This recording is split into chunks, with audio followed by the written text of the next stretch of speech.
is advised.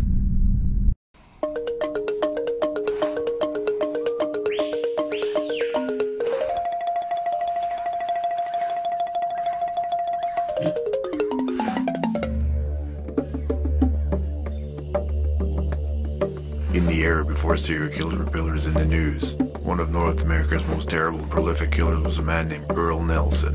He strangled and murdered 22 women across the United States and Canada and then raped their dead corpses. He's the first known serial sex killer in history. History knows him as the Dark Strangler and the Gorilla Killer. Earle Nelson was born Earle Leonard Farrell in San Francisco, California on May 12, 1897. His parents, James Farrell and Fanny Nelson, died of syphilis before he was 2 years old. Earle found a home with his maternal grandparents, Lars and Mary Jenny Nelson, who were raising their own 5 children. Lars and Jenny were Pentecostals who raised children to believe sex outside the marriage bed, even the thought of it, meant sure damnation. Earle's childhood was marred by illness and near brushes with death. At age 9, he almost died from diphtheria.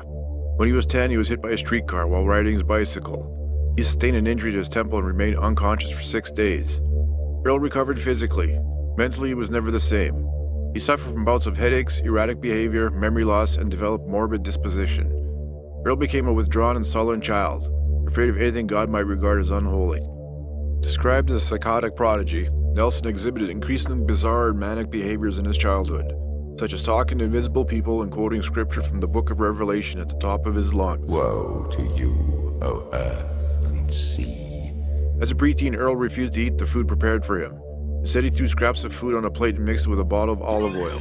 Earle would slurp his meal from his plate instead of using the silverware provided to him.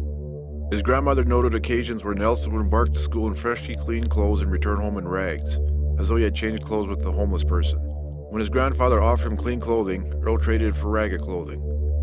Lars died in 1904, and Jenny followed in 1907. The 14-year-old Earle then went to live with his Aunt Lillian.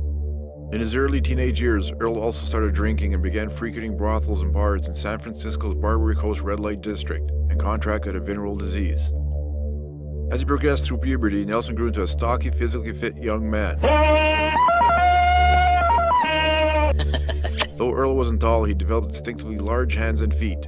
The Nelson family possessed traditional Scandinavian features, but Earle's father was a swarthy man of Spanish descent, a trait that Earle had inherited. His Aunt Lillian became afraid of Earle when he started saying dirty things to and about her daughter. He even peeked at the girl when she dressed. Though Lillian loved him, she gave Earle money to sleep elsewhere. Earle also adopted the religious beliefs of his grandparents. When he walked with his face pointed towards the sky, as if he were looking up to heaven. He carried a worn Bible in his arms and read from it during idle times. He wouldn't read anything else.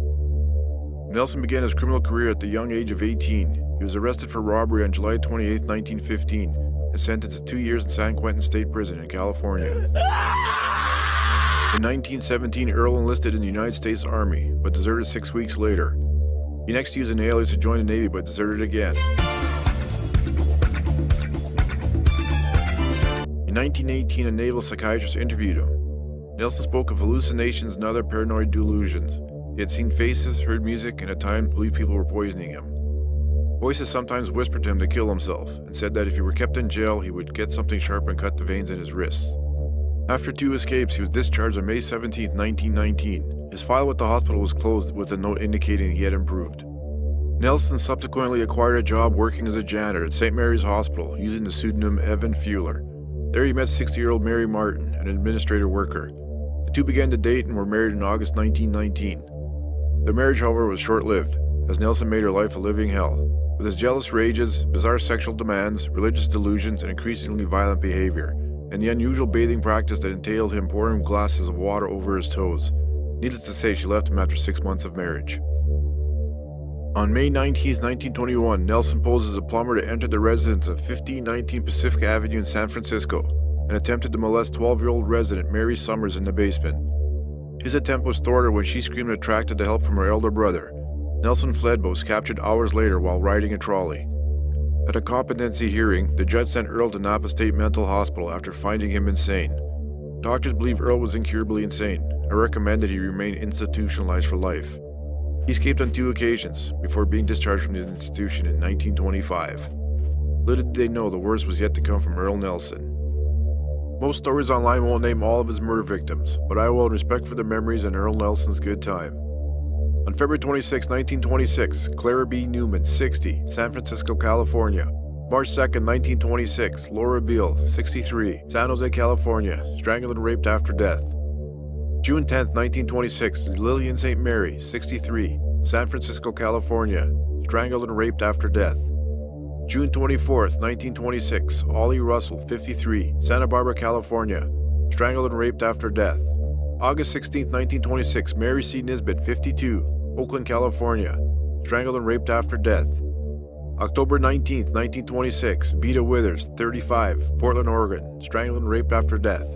October 20th, 1926, Virginia Ada Gray Grant, 59, Portland, Oregon, strangled and raped. October 21st, 1926, Mabel Fluke, Portland, Oregon, strangled and raped.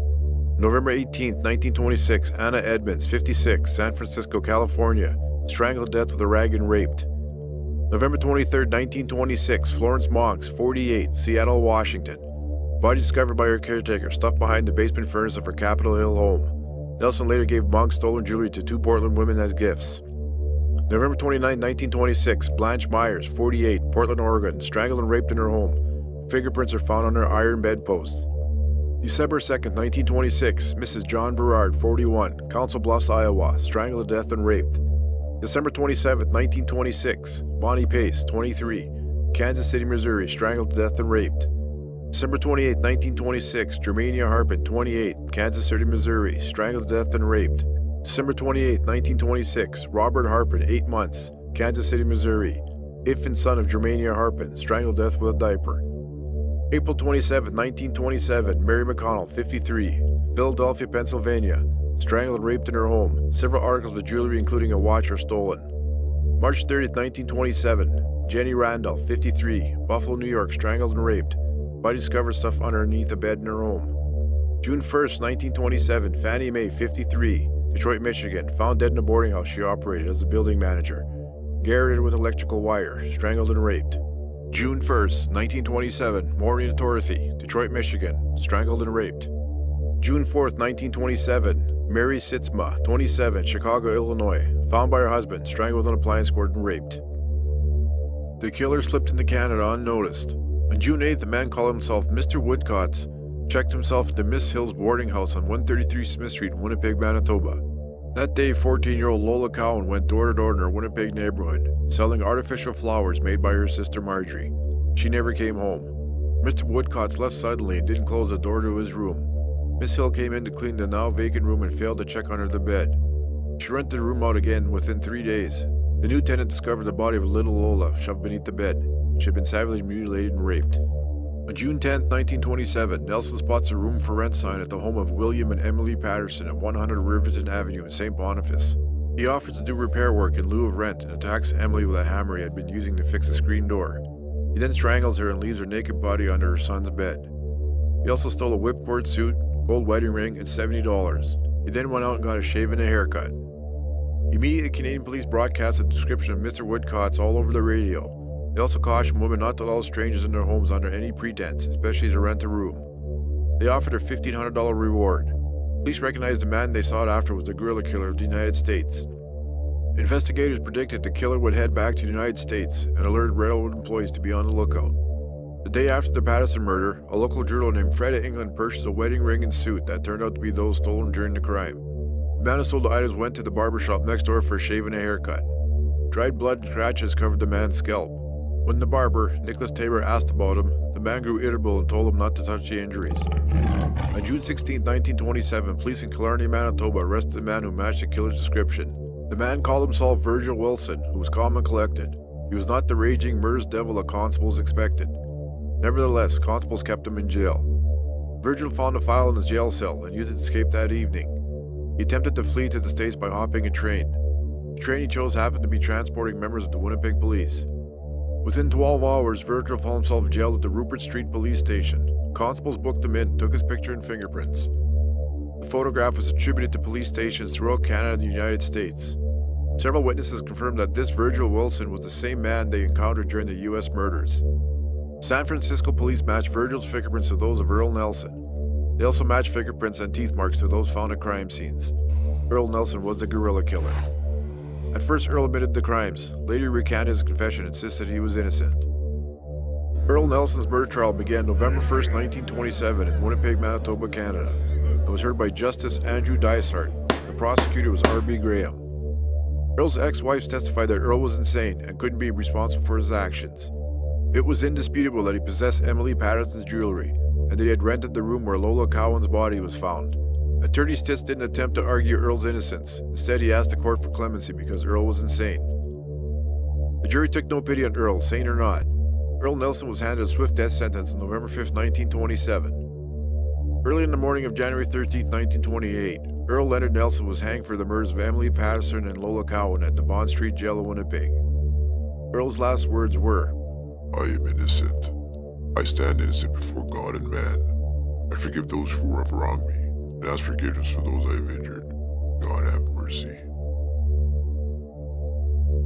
Welcome to my channel. This is Mr. Scary.